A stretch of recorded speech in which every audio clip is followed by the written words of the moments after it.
اور اس میں اچھی پروٹین، اچھا کوالٹی آئل اور اچھا fibre, vitamin B, calcium, magnesium پایا جاتا ہے نا۔ تو اس میں دو میجر اقسام ہے کہ فارمر جو ہے نا بیج استعمال کرتے ہوئے کچھ کنجوسی کر جاتا ہے۔ تو جب یہ بارش ہو، زمین میں تاربتر ہو، اس وقت کاشت کریں۔ یعنی آپ کو اگر آدھا بیگ یوریا آپ ڈال لیں تو اس کے لیے کافی ہوتا ہے، کیونکہ جیسے کہ عام ذمہ دار ہے وہ 10 من لے رہا ہے، اگر آپ اس پہ توجہ دیں تو آپ 25 سے 40 من تک ایون پیداوار لے سکتے ہیں۔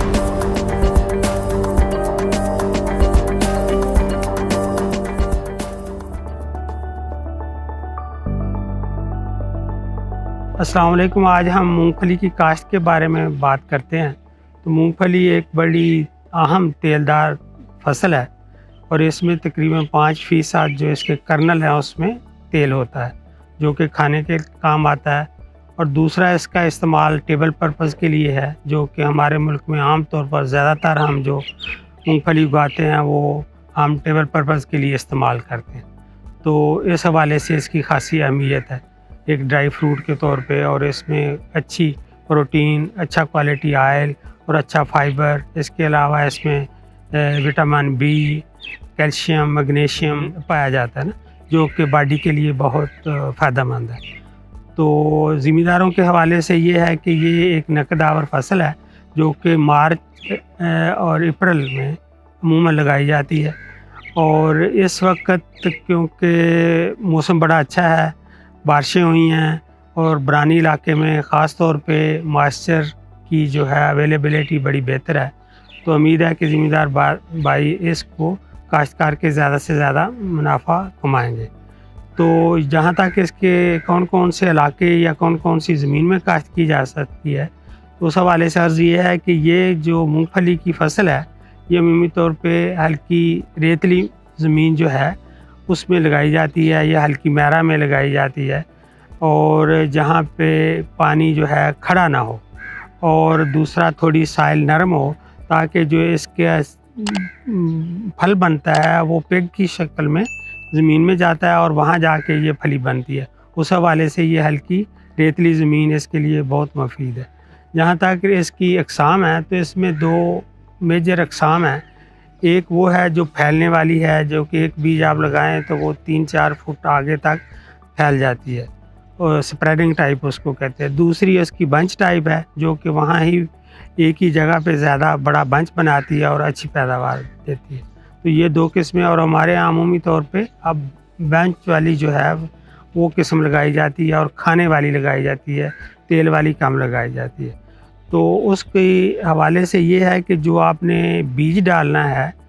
اس کا، وہ تقریباً ڈپینڈ کرتا ہے ایکچولی بیج کے سائز پہ، لیکن عموماً 30 سے 32 کلو پر ایکڑ کے حساب سے اس کے جو سیڈ کرنلس ہیں وہ استعمال ہوتے ہیں۔ اور عمومی طور پہ یہ ہمیں عام شکایت ہوتی ہے کہ فارمر جو ہے نا بیج استعمال کرتے ہوئے کچھ کنجوسی کر جاتا ہے، جس کی وجہ سے اس کے پودے جو ہیں نا ان کی تعداد کم رہ جاتی ہے اور پیداوار خاص طور پہ کم ہو جاتی ہے اس وجہ سے۔ تو اس لیے ذمہ دار بھائیوں کے لیے عرض ہے کہ وہ یہ ضرور کریں کہ بیج پورا ڈالیں۔ اور دوسری بات جو ہم بات کر رہے ہیں کہ اس کو اگنے کے لیے ایک تر چاہیے ہوتا ہے، تو جب یہ بارش ہو اس کے وقت زمین میں تاربتر ہو اس وقت کاشت کریں، تو یہ انشاءاللہ اس کی بیج اچھے اگیں گے، پودوں کی تعداد پوری ہوگی، اور یہ بہتر پیداوار کی طرف ایک اہم قدم ہوگا۔ اس کے بعد جب یہ ہے کہ بھی آپ نے زمین سلیکٹ کر لی، قسم سلیکٹ کر لی، تو اس میں ہے کہ یہ کاشت کیسے کرنی ہے اور کھادیں کون سی ڈالیں۔ تو کاشت کے حوالے سے یہ ہے کہ یہ بہتر یہ ہے کہ آپ اس کو ڈرل کے ذریعے کاشت کریں، اور قطار سے قطار کا فاصلہ جو ہے وہ تقریباً 2 فٹ سے 1.5 فٹ رکھیں، اور پلانٹ ٹو پلانٹ فاصلہ جو ہے 6 سے 9 انچ تک رکھیں، تو یہ آپ کو اچھی پیداوار دے گی۔ کھاد کے حوالے سے یہ ہے، اس کو کھادیں جو ہے نا وہ تقریباً 4 قسم کی آپ کو دینی پڑتی ہیں۔ سب سے زیادہ اہم جو ہے اس میں نائٹروجن ہے، لیکن نائٹروجن کی تعداد زیادہ نہیں دینی پڑتی، یعنی آپ کو اگر آدھا بیگ یوریا آپ ڈال لیں تو اس کے لیے کافی ہوتا ہے۔ اس کی وجہ یہ ہے کہ آپ لوگوں کو پتہ ہے کہ یہ ایک لیگیومینس کراپ ہے جو کہ نائٹروجن خود فکس کر دیتی ہے، تو اگر ہم اس کو اناکولم لگا کے کاشت کریں گے تو یہ جو ہی پودے بڑے ہوں گے تو اپنی یہ نائٹروجن کی ضرورت خود بخود ہی پوری کرنی شروع کر دیں گے۔ اس لیے یہ تقریباً آدھا بیگ فی ایکڑ ہم یوریا استعمال کریں گے تو اس کے لیے کافی ہوگا۔ اس کے بعد آتی ہے فاسفورس اور پوٹاشیم اور مطلب سلفر، یہ باقی 3 فصلیں ہیں۔ تو پوٹاش کے لیے یہ ہے کہ آپ 1 بیگ ڈالیں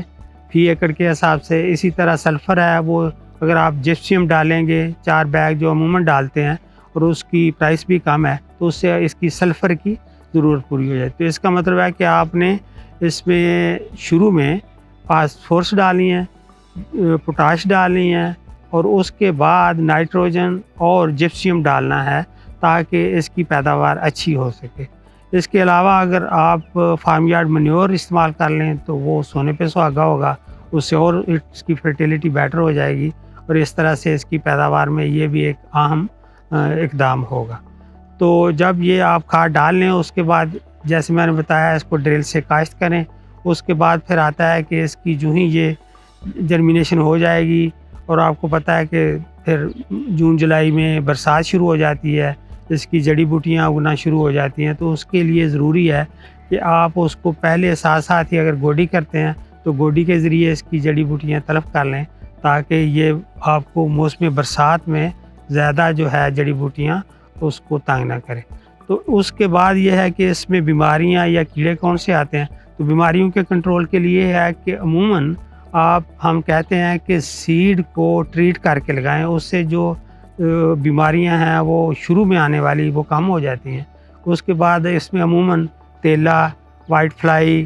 اور سنڈی کا اٹیک ہوتا ہے، تو وہ جو ہی اس کا اٹیک ہو تو اس کو آپ بر وقت کیمیکل سپرے کر کے کنٹرول کر سکتے ہیں۔ تو باقی اس کی جب آپ نے ہارویسٹنگ کب کرنی ہے، کیسے کرنی ہے اور اس کو خشک کیسے کرنا ہے، وہ انشاءاللہ ہم اگلے ویڈیو میں، آپ ہمارے ساتھ رابطے میں رہیں تو ہم اگلے ویڈیو میں آپ کو بتائیں گے کہ اس کی ہارویسٹنگ تھریشنگ کیسے کرنی ہے۔ اور اس سے آپ جو ہم نے آپ کو پوائنٹس بتائے ہیں تو یہ میں عرض کرتا چلوں اس طرح اگر آپ کریں گے تو 25 من سے زیادہ فی ایکڑ آپ آسانی سے پیداوار لے سکتے ہیں، کیونکہ جیسے کہ عام زمیندار ہے وہ 10 من لے رہا ہے جو ہماری عام ایوریج ہے، تو اگر آپ اس پہ توجہ دیں تو آپ 25 سے 40 من تک ایون پیداوار لے سکتے ہیں۔ تو امید ہے آپ کو ان سفارشات پہ عمل کر کے آپ بہتر پیداوار حاصل کریں گے۔ مہربانی، شکریہ۔